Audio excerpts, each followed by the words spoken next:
Have you ever sat down and watched an episode of your favorite show, and the episode starts out relatively normal, and then everything happens all at once? Well, I'd like to talk about that today, because I think I know exactly why. These are episodes where the plot armor feels like it's shattered, no characters are safe, episodes where emotions flare up and the silly little story changes. The tone becomes sad, dark, tense, plot beats suddenly actually progress more than they did the entire story. Episodes where a silly Birdman commits war crimes and solves the entire show's problems. I'll use 3 examples today from 3 different episodes of 3 different shows. So join me as I discuss why these episodes just hit different. Arcane Season 2, Episode 7. This episode is a really interesting one that I want to talk about because it both shows off this principle I've noticed and also is just really good. To put it simply, this episode is built off contrasting characters and experiences, and it heavily shifts the tone that we've been experiencing for most of the season. The episode basically follows Echo and Jace on separate adventures. They both go to alternate dimensions in a very Spider-Verse style with some of the art style, and they find very different contrasting worlds. I'll try and focus on Echo here, who basically finds a world which is so much better than his. The war is no more. Piltover and Zahn are together, and there is just peace. He's also dating Jinx. The episode feels so much different from the rest of the show. Way more nice and less depression. I think this is because of one thing. The show establishes a core tone, the way the story was flowing, but then it shifts it and shows us a different tone. Even more unique in my opinion, because instead of the story being cheery and goofy and then going dark and sad, similar to episode 7 of Dan-to-Dan, or really any children's show with that one episode where their Eldritch Horror being appears, this episode goes from this tense, action-packed story with a lot of depression to a romance.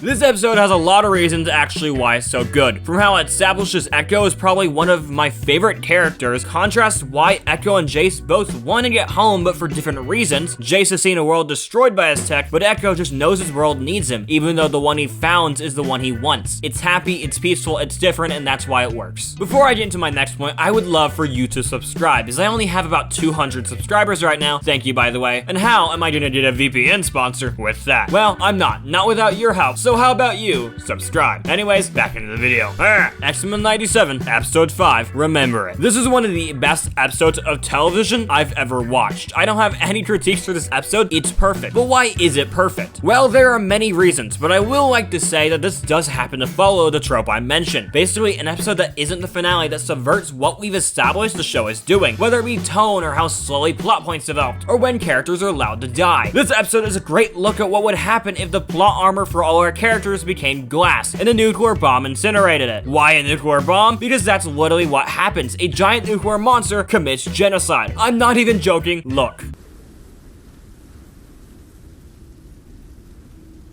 For half of this episode, the tone is different. The entire series it belongs to, X-Men 97, is a very tense show in the first place, but this episode in the first half is more than tense. It's eerie. There's something looming that you know is coming. The biggest way of seeing this is the giant sky god in the sky watching with sadness. See, this show does not need you to be a Marvel or X-Men fan to watch it, but if you are, or just watch the show What If, you'll notice that the Watcher, who is like the being who watches all the stories in the multiverse, is watching with sadness in the background. So, literal definition of an omen. And then, everything happens all at once. Characters die. In seconds, beams of death rain from the metal beast and incinerate hundreds. Main characters, side characters, children. No one is safe because that is what genocide is. No one is safe. And this episode perfectly shows that by taking the guardrails off and showcasing the devastation of it all. There are hard-hitting lines from characters that all could be the best lines in other shows, but in this show, in this episode, it's just a line. That is why this episode is perfect. That is why this episode works and follows the principle, because it takes the guardrails off and it shows what this show can truly do. Owl House Season 2, Episode 8, Knock Knock, Knocking on Hootie's Door. There are too many knocks in that sentence. Oh boy, this episode probably includes all of these principles, or at least good 2 of them. Sadly, no murder by a Duolingo ripoff, or lover. This is an episode of the Owl House, and it's probably the best episode of the show, besides maybe the finales, because this show is very good at writing conclusions. Video idea possibly. The episode basically establishes itself as a goofy filler episode about the silly little bird dude who a lot of people either hate and find annoying or really like and find funny. I personally think this goofy little guy is very funny, but when watching the episode all about him, I would think that's all it would be. Funny. I was very wrong. This episode not only has some of the best jokes in the series, but also has some of the creepiest, darkest moments. The bird drugged someone. The idea behind this episode is to disguise itself as well nothing. A filler episode episode, but then subvert not only the expectations of that, but also the entire show. This is the first episode in the show where blood is shown, for example, which is really interesting because it's a kid's show, meaning there are limitations of what is shown. So when it pushes those boundaries and shows us the height it can reach, it's shocking. I just said show way too many times. Not only does it subvert the show's expectations by basically just taking itself and its plot points more seriously, but it actually somehow accomplishes developing 3 different characters' plot lines more than they were in an entire season, and it does it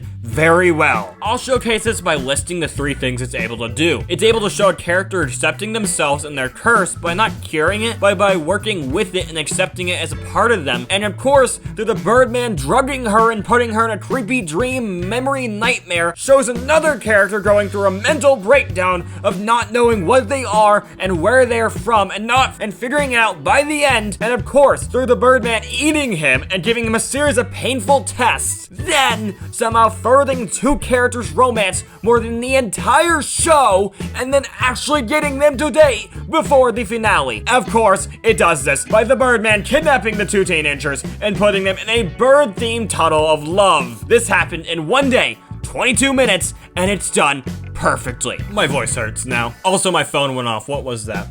No, it's Duolingo. They found me.